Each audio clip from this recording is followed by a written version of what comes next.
মঞ্চে আসছেন উদ্গান্ডু লান্ডশ্রী খেতাবপ্রাপ্ত গান্ডুজুদি কবি আফ্রিদি ভারওয়ে।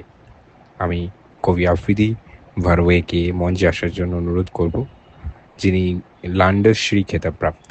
কেন চোদে তার রচয়িতা কবি কেন চোদে লোকে গুদ কেন মারে বই রচয়িতা করেছেন।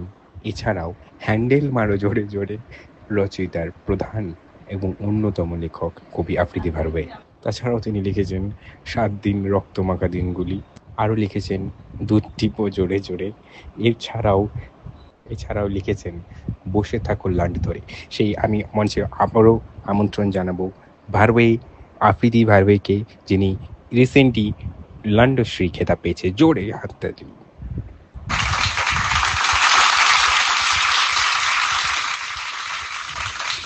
মঞ্চে আসছেন আস্তে আস্তে আফ্রিদি ভারওয়ে।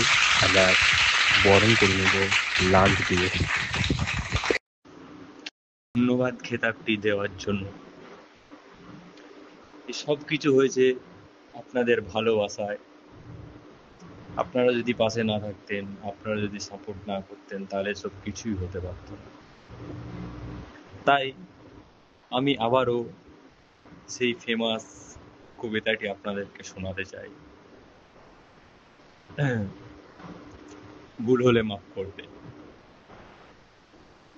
দুধের ফাঁকে হোল ঢুকেছে মাঙের তলায় গিয়ে, বেড নড়ছে আওয়াজ আসছে গার মেরাচ্ছে মেয়ে।